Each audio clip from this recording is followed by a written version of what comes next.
join me to acknowledge our speaker for today's session. She is a college librarian from the University Library assigned at the reference section, at the references section.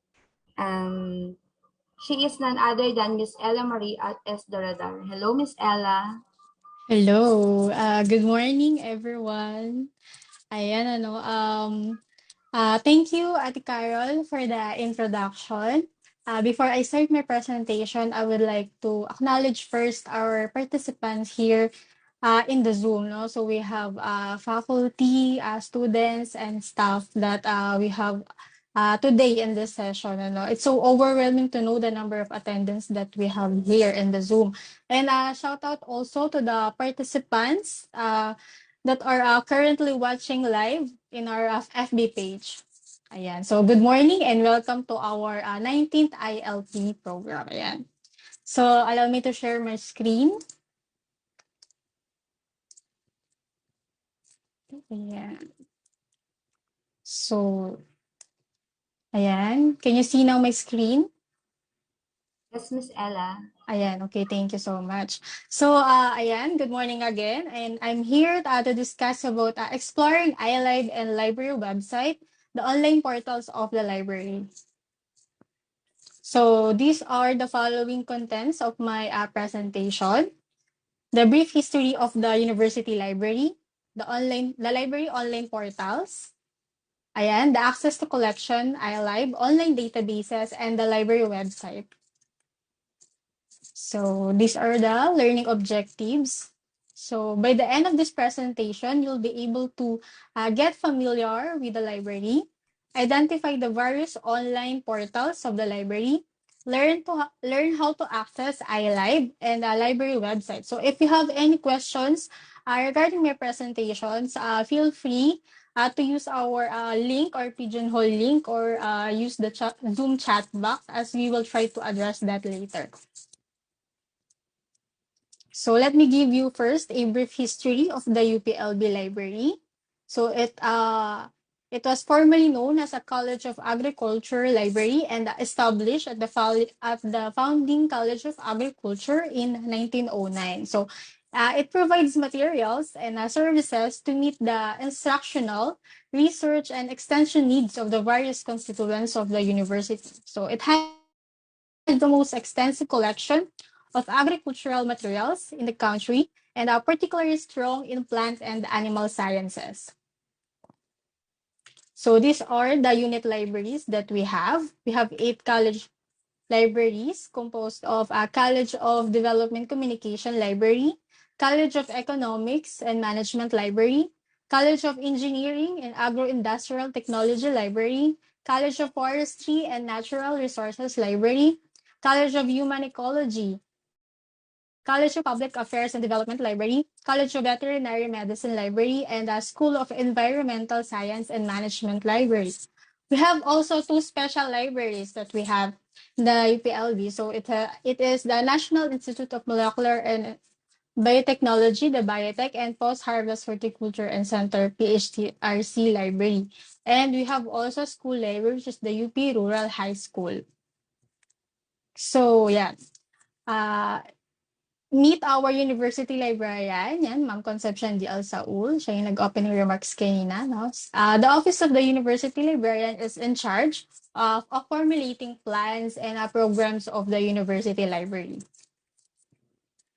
So before we start in using or on how we use the iLive, first we define what is iLive. So iLive stands for UP Integrated Library System. So it is a web-based integrated library system using open source technologies to cater the specific needs of all demand libraries and eventually all UP system libraries. So basically, UP iLive is an in-house development a library integrated system originated from UP Diliman and eventually inadapt siya ng all UP system libraries. So these are the URL link of the iLive of different UP system libraries. So we have UPD, UPLB, UPM, UPB, UPOU, UP Mindanao, UPB, UP Cebu. So yan. So what are the general features of iLife? So first, it is a fully integrated library system with modular components using open source tools and methodology. So basically, iLife is composed of many modular applications, but we will only focus in a web OPAC. So yun kasi yung mostly na ginagamit nating faculty, ng faculty and ng students. And then next, it is a portable, runs in any platform, Windows, Linux, and Mac OS. So it is also a web-based, requires only Java-enabled web browser. Then it has also interfaces with other university services such as CRS, FIS, and the webmail. So it is also catered to specific needs and requirements of UPLB library. So yan, how do we access this collection? So first, for print resources, we use the iLive. So, kanina na we define na the iLive, but these are how we access the library collection using the iLive. And for online resources, we have the library website. So, we can explore that later. So, for the iLive, this is the interface of the iLive. So, it is, please take note of the URL of the iLive, no? It is a union database of all the collections of the UP libraries. As you can see, in the interface of the iLive, we have basic searching and advanced searching. So from your left, you will see the online catalog, basic search, advanced search view part, and the new acquisition, as well as the visitors area, what's new, and the library information. So ito yung itsura ng OPAC natin, no, or ng online public access catalog ng ating iLive. So, ayan. So, from the OPAC, in general, researchers are not required to log in. So, you don't need to log in to use the iLive. So, to log into iLive, to use basic features of the OPAC. So, however, students, faculty, and staff of the university can log in to access the special features of the system using their iLive account. So, if you have your iLive account, you can use that and log in into our iLive. And then if you do not have naman, no, so you can request this to us. We have a link for that. We will give you that. We will flash that on the screen later. So the OPAC provides users with two different search options. Ito nga yung basic searching and the advanced searching. Ayan. If you have the iLab account, so you just need to enter your username and your password in the respective text boxes on the upper right section of the site and click the login button. So, bakit kailangan natin ng iLive account, no? So, iLive account kasi serve siya as a library card din natin. Serve as a barber or library card natin. So, parang it is an electronic library card natin sa library. Then, the basic search provides a simple search from with one search box. To begin search, simply type your keywords in the search box and click the search button. So, you can limit the search by using the search field. Yan, if you can type the keyword, you can choose whatever title, author of the material that you need in the library. So, ayan, meron siyang drop down menu naman. If you know the title, the author of the book, or if you don't have any idea what are you searching, so you can just type any keyword and then any field. Yeah. From the OPAC, yan, this is example that we search from the OPAC. So, for example, we have here na search, the practice of social research. Ayan, so lalabas naman yung mga search results natin doon sa OPAC. So, please always take note of the narrow-dotted pointouts. Ayan. Ayan.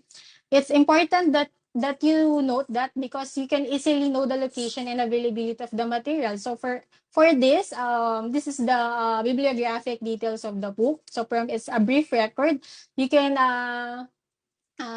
it can show you the title, the author, the publishing, and the copyright of the book. So it's also important that you know its call number, the circulation type, and the status and the location of the book. So Why it's important to know the circulation type of the book, no? Because it's affect the loanable period of the book. So sometimes the book can be a reserve book. So meaning, pag reserve book siya, we can use it for an overnight used only, no? Not like sa regular circulation, we can loan it for 2 weeks, ganyan. Iba sa mga reserve book. And then for the status also of the book, please take note that it should be an on-shelf. So it can be also sometimes na with na lost or on loan. So it's important na on-shelf yung book or available yung book sa atin.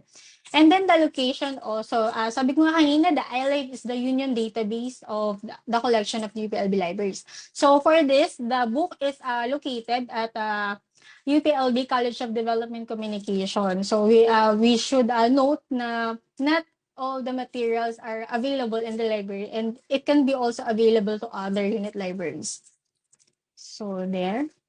So from advanced searching is provided for more complex search requirements and a very specific inquiry. So using this interface, you can combine search expressions and select from number of search limits. So it includes 3 search boxes, which have 3 drop-down menu for fields you prefer and 2 drop-down menus for Boolean operators. For Boolean operators that allow the combination of search expressions. So sa advanced searching naman, I know you are all familiar with Boolean operator and or not. So these are conjunctions to combine or exclude keywords in a search are resulting in a more focused and productive results.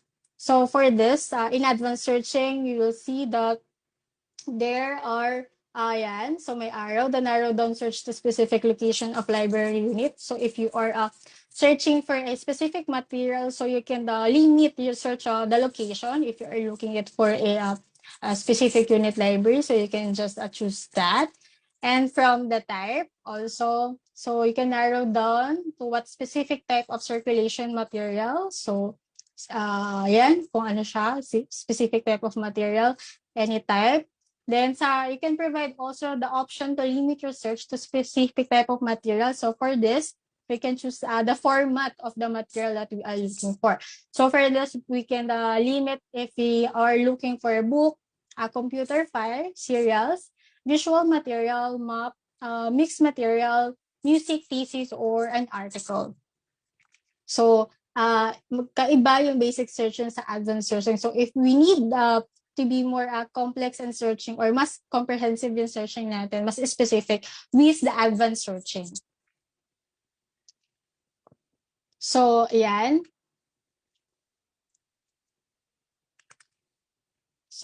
So, if we search on the iLife, so, ayan, makikita natin yung number of hits, no, na nandyan. And then, the type of or the format of the material that we are looking for. So, for that, they have an icon for a specific material that we are looking for. So, for an article or for a book, they have an icon for a book, ganyan serial. So, it's easily identify what material na nakalagay dun sa iLife yung available. So, yan. So, ayan. Sa iLife din, nakikita natin yung sa call number. Ayan, information about the record. So, you can just click one title and it will show you the brief record of that book. So, yeah. Yan, meron din tayong add to cart sa online public access catalog natin. So, yung add to cart, hindi lang din pala siya applicable sa mga shopping sites, but we also have that in the iLife. So, ano ba yung use ng add to cart? No? If we have that, if we have the list of the books that we need, we can just have them to add in the cart and go back to that later on. So, para mas madali yung pagbabalik natin o yung mga reference natin para mas mabalikan natin siya agad, pwede natin siyang i-add to cart kung hindi pa naman natin siya ready to borrow, no? So, ayan. So, ito yung itsura ng ating add to cart preview. So, when you bookmark the add to cart records, these are only stored temporarily together with your other session data, and will be removed or destroyed when you log out of the system or when you close all instances of your web browser. So to save a copy of your cart items, you can print or send the list of your email by clicking the preview button. So ayan, pwede nyo siyang isend sa email nyo para meron kayong reference later. So yeah, basically iLife is used for easy access and retrieval. And for us to know if a certain material is available in library, we can use use this reserve button. No? So if we want to borrow the book, so by using our iLife account, we can reserve the book. Ayan. So ayan, we can just click the book and meron din na reserve button.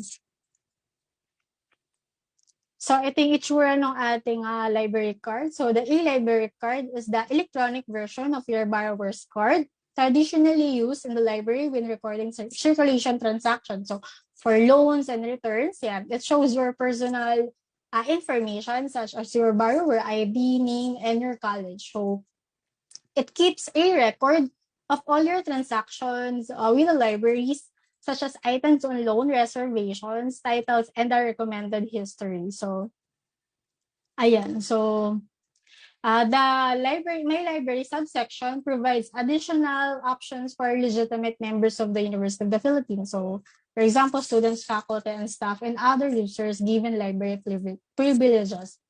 So, kanina sabi ko nga na if you have the iLive account, so you can use that and store the borrowed materials in the library yan. So, para mas madali yung references nyo, yan, ito na yung library card nyo. So, you can recommend titles, yan, you can view your items na on loan. Ayan. Ayan. Okay. Next.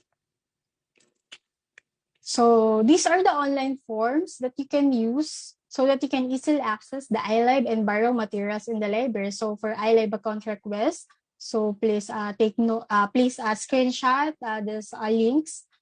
I think our moderators will chat the link there, no? So for you to easily access that. So you just need to fill out the details and submit the form. So, ayan. Of course, we have also the ID validation. It's unnecessary na the ID is validated because we cannot use or borrow the book if our ID is not validated. So it's one of our privileges na this and requirements in borrowing the book. So you must validate your ID. Yan, meron naman tayong online services from that.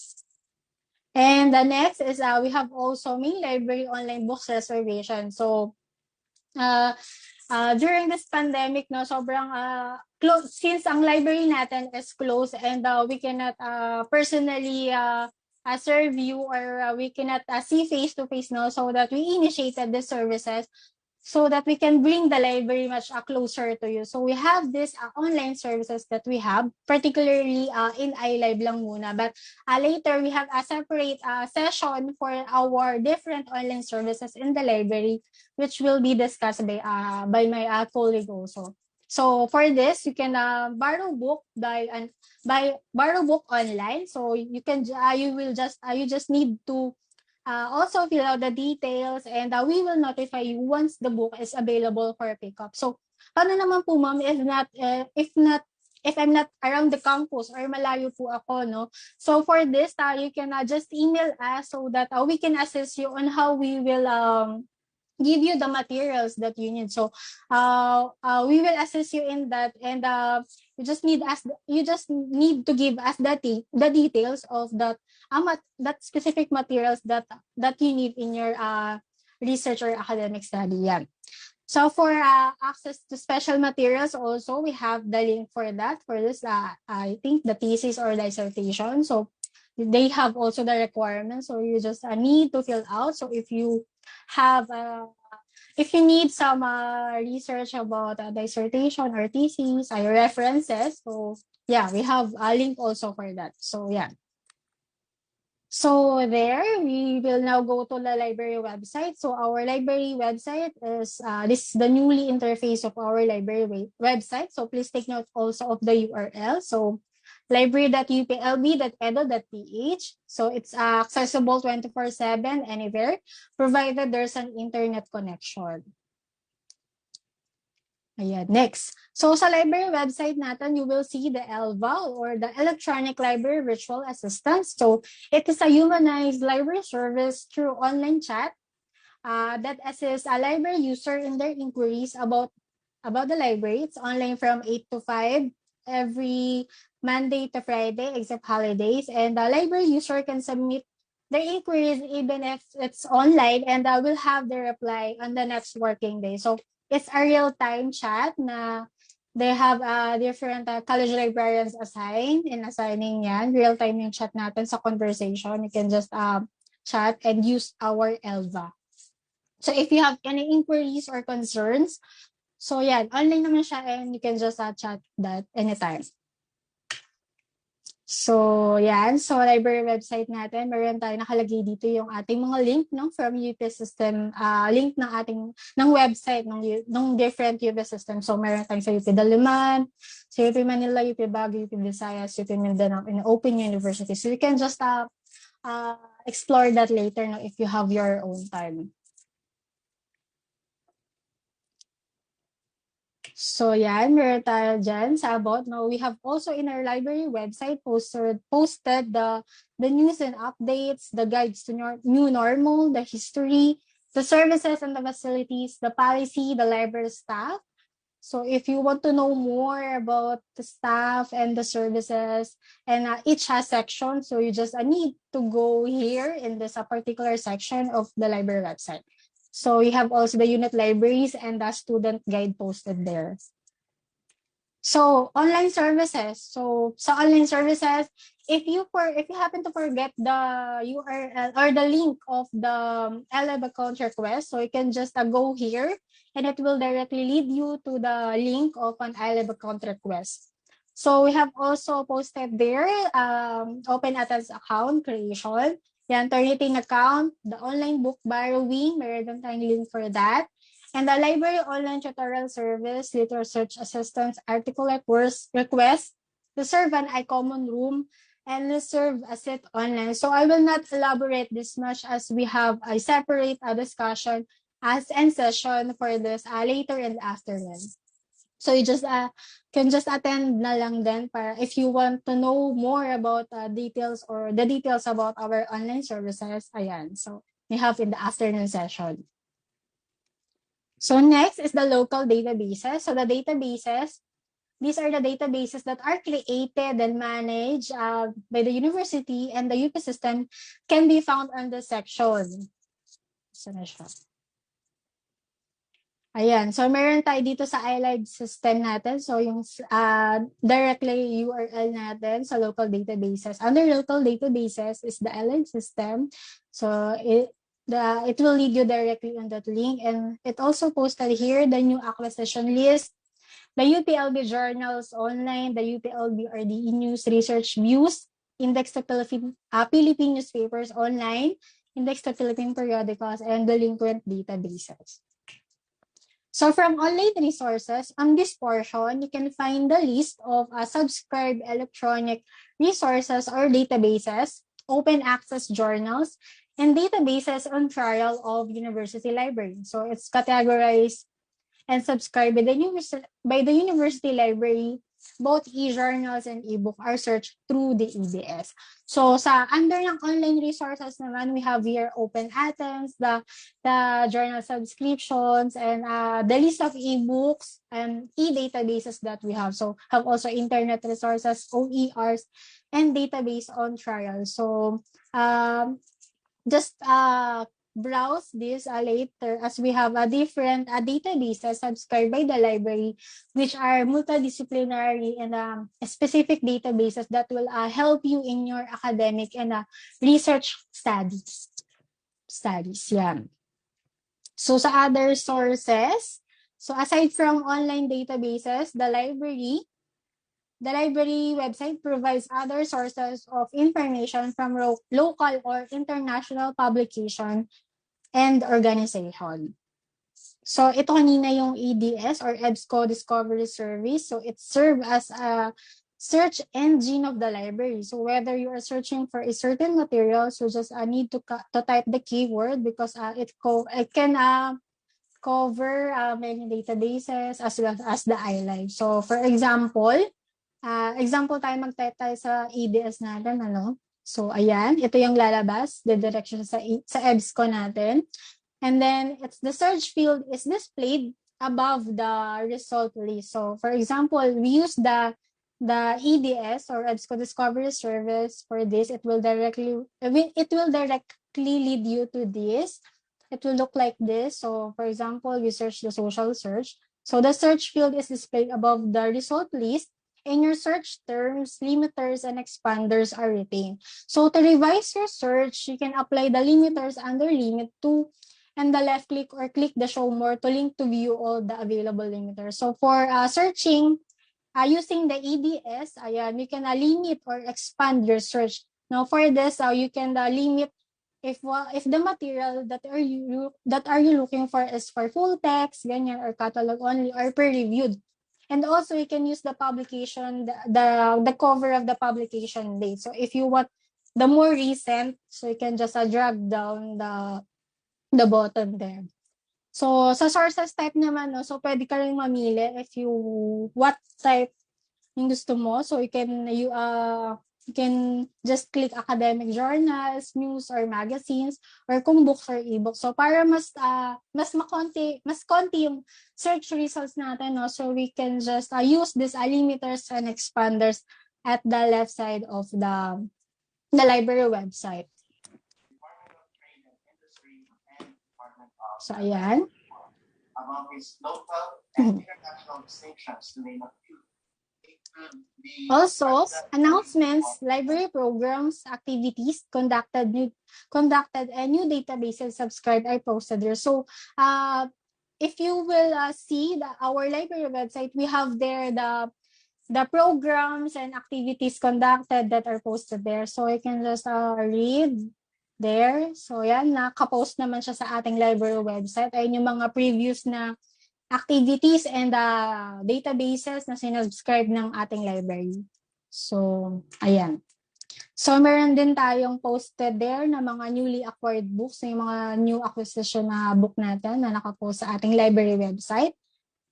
Ayan, para mas aware lang din kayo kung ano yung mga bagong libro na meron tayo sa library, no? Ayan. So, we have also databases, new database subscription provided by UP System. So we have ProQuest eBook Central, Emerald Publishing, Gale, Alexander Street, yan, Project News, ProQuest, Joven, Philippine e-journals. Ayan, so these are some of the databases that we have in the library, but I strongly suggest that you explore and use our other databases because we have databases that we have multidisciplinary, such as Science Direct, Wiley, Springer Link, ayan, and so more. Then, it covers many disciplines, no, that might help you in your research and academic studies. So, meron din naman tayong mga specific na databases, no, for engineering. We have IEEE Explore. Ayan, so meron din tayong for horticulture. Meron din tayong databases for that. So, marami tayong databases, no? All you need to do is to explore and use that. So, if you do not know naman on how to access, so if there are problem naman in accessing those databases, so we have you can just email us so we can assist you further for that. So because we have default username password for every databases that we have, but majority naman nating databases, if you have your Open Athens account naman, no, you can just access pa din naman that because Open Athens is a single sign-in solution for you to access the databases that we have.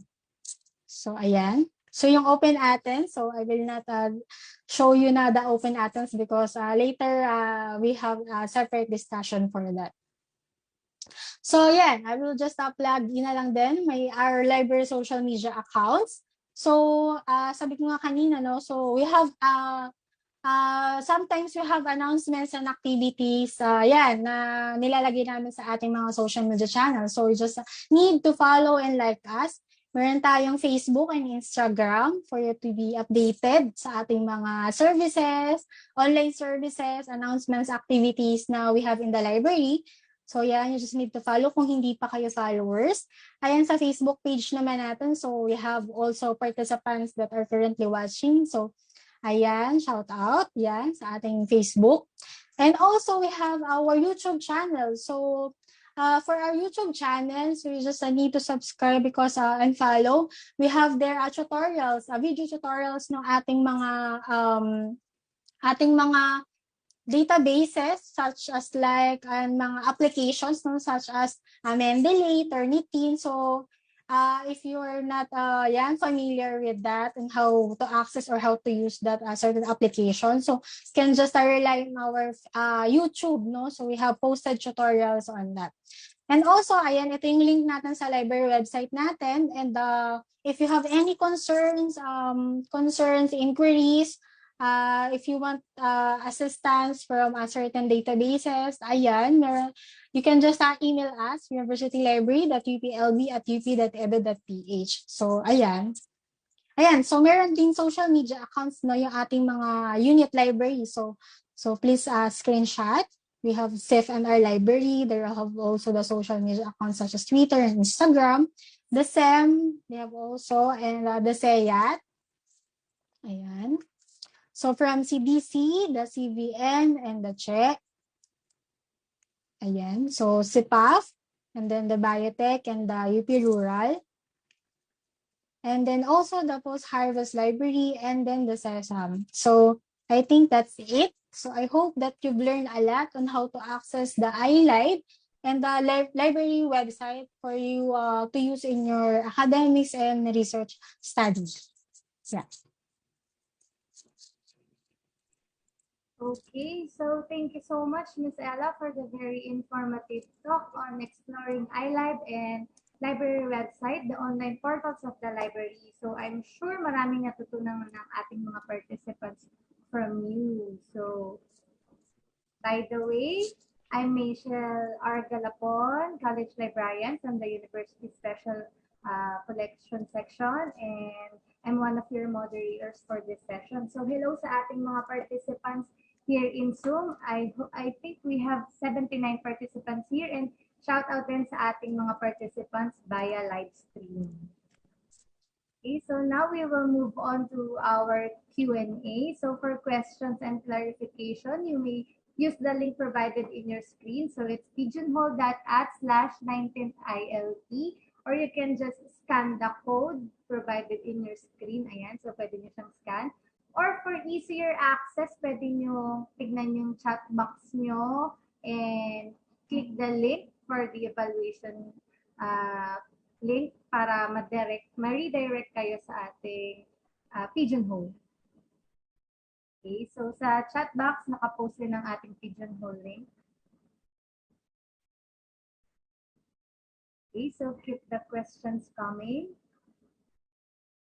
Kindly share po the Pigeonhole link para makita na natin ang ating mga questions.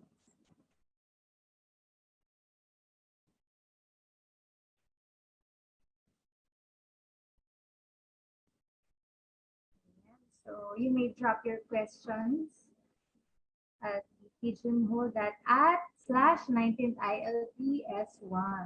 Pigeonhole.at/19ILTS1.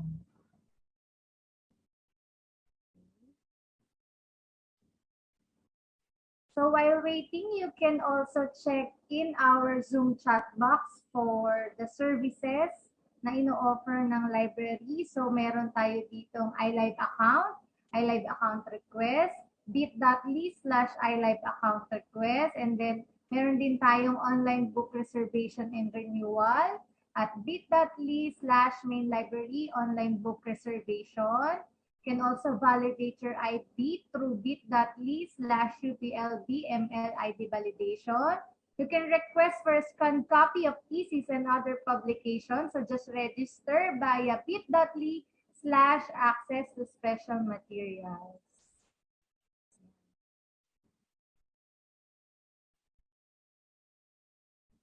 And so hintayin lang po natin ang ating Pigeonhole platform.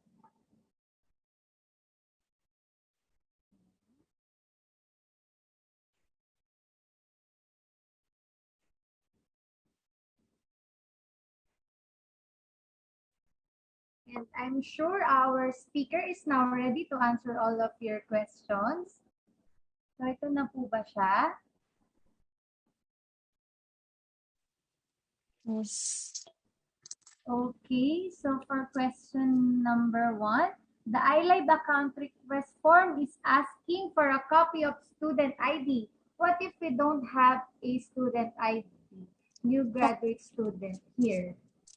Okay. So, for this, maybe if you are a newly graduate student, maybe you can upload your undergraduate student ID. So, all we need lang naman is your picture, no? So, we can crop your picture and encode that into our database. So, you can just upload your previous undergrad na student ID if you do not have the GSA student ID pa muna. Okay. Ayun. Okay, thank you so much, Ms. Ella. I hope na-answer yung ating question. So, another question. Another question from an anonymous participant. Ay,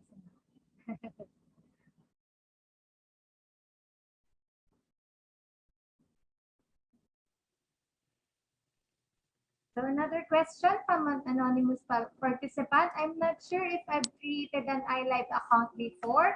Is there a way to verify it? Hello?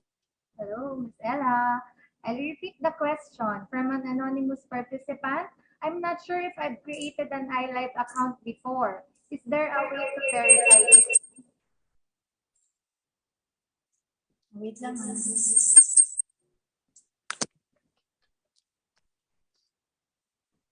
Hello? Hello. Hello? Hello. Hello?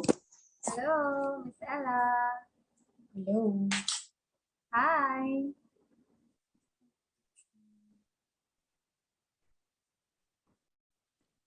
Hello? Hello. Yes, we can hear you. Yeah. Okay. Okay, so let me repeat the question from an anonymous participant. I'm not sure if I've created an iLife account before. So is there a way to verify it? Okay, so for iLive account, if you forgotten your iLive account, so unfortunately, there's no way, but we can assist you for that. So please email us, so if to reset your iLive account if you have an iLive account before. So, ayan, email mo na lang kami para ma-verify natin or ma-reset natin yung inyong password, no, sa iLive. Okay, so thank you so much, Ms. Ella. You can email us at universitylibrary.uplb@up.edu.ph. Next question from an anonymous participant. Paano po magre-request ng e-copy ng aking thesis? I-copy ng thesis. I don't think, Michelle, sa inyo atang i-copy ng... Pwede kang Yes. pwede kang mag-email sa uscs/mainlive.uplb@up.edu.ph.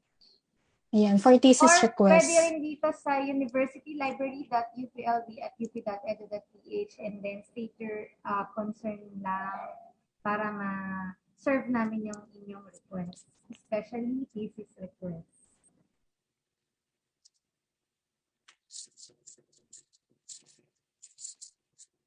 Next question. I don't have a GS student identification card.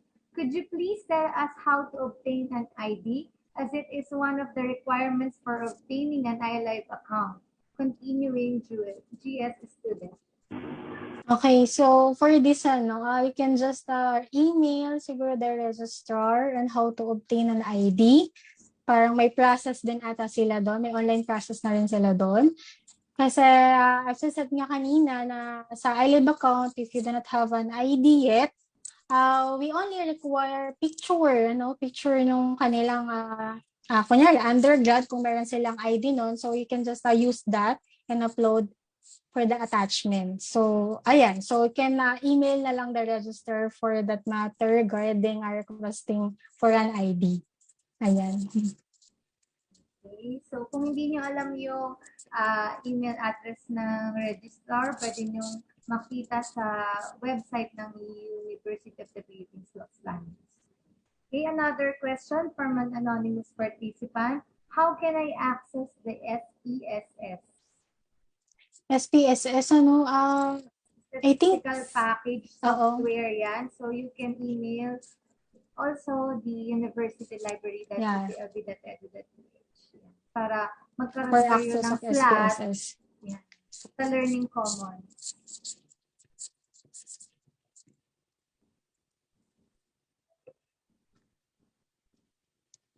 Ayan, may chat si Jaren. May chat si Jaren. Ayan, so sabi po ng taga-Learning Commons, Mr. Jaren Galorio, the SPSS can only be used at the Learning Commons of the main library. So email nyo lang yung university library, which is provided at the chat box, universitylibrary.uplb@up.edu.ph, to secure a slot for you to avail the SPSS. Meron pa po ba tayong questions?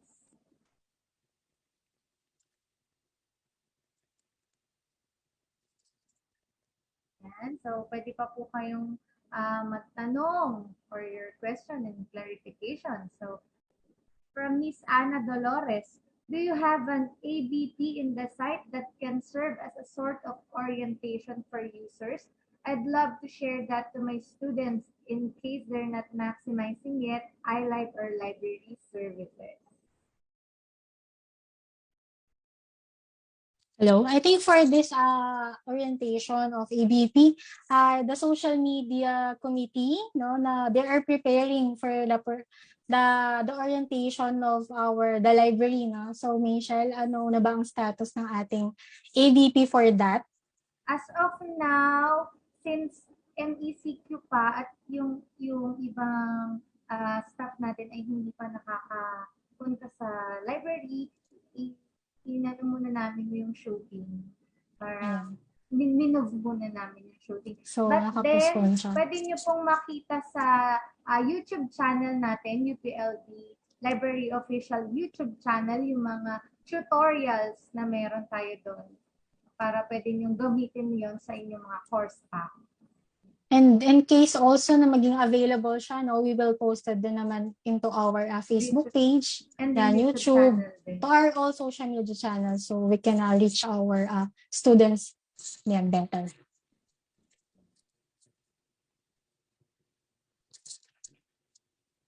And from an anonymous participant, can we request an e-copy of book?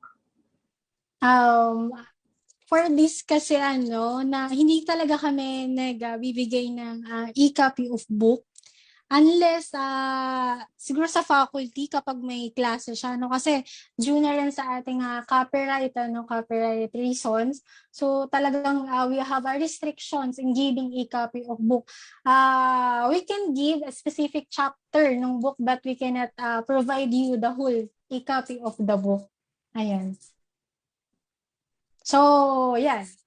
Kung meron naman kayong request, kung meron naman siyang hindi available, kung hindi naman available yung e-copy, but we have a printed copy naman ng book, we provide a scanning naman. So, but certain chapters lang din, not the whole copy of the book. Again.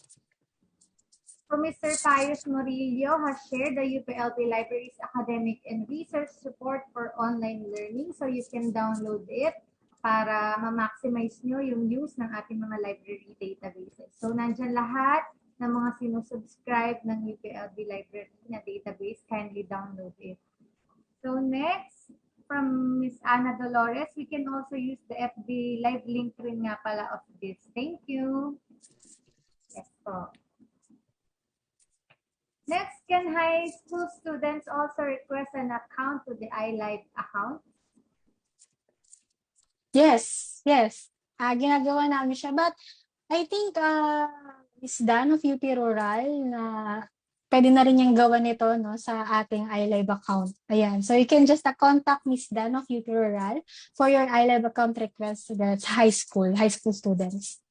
So, but you can also just directly link din naman to us. Or, ayan, then we will refer you na lang din to Miss Dan, if ever. Okay, so from Ms. Daneline Cao, pwede daw kayo magpunta sa link provided on the chat box. Link tr.ee/UPRHS library. Pwede nyo i-click yan. Next, how can we request a print copy of the book? How much is the delivery fee? As I've said nga kanina, no, hindi natin pwedeng borrow, no, na print copy ng libro. Okay. So for this kasi parang wala pa kaming service na talagang kami yung nagpapadala ng libro.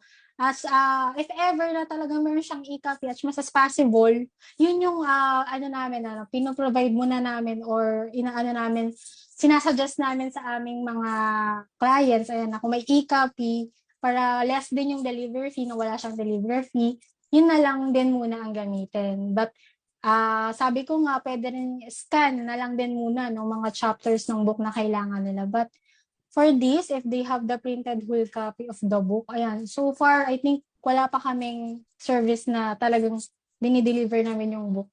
Yan. But then, pwede naman natin i-scan yung Yeah, chapter. Kung pwede meron natin kayong i-scan. Preferred chapters of book, pwede nyo i-request yan sa amin. And then, we deliver it to your inbox.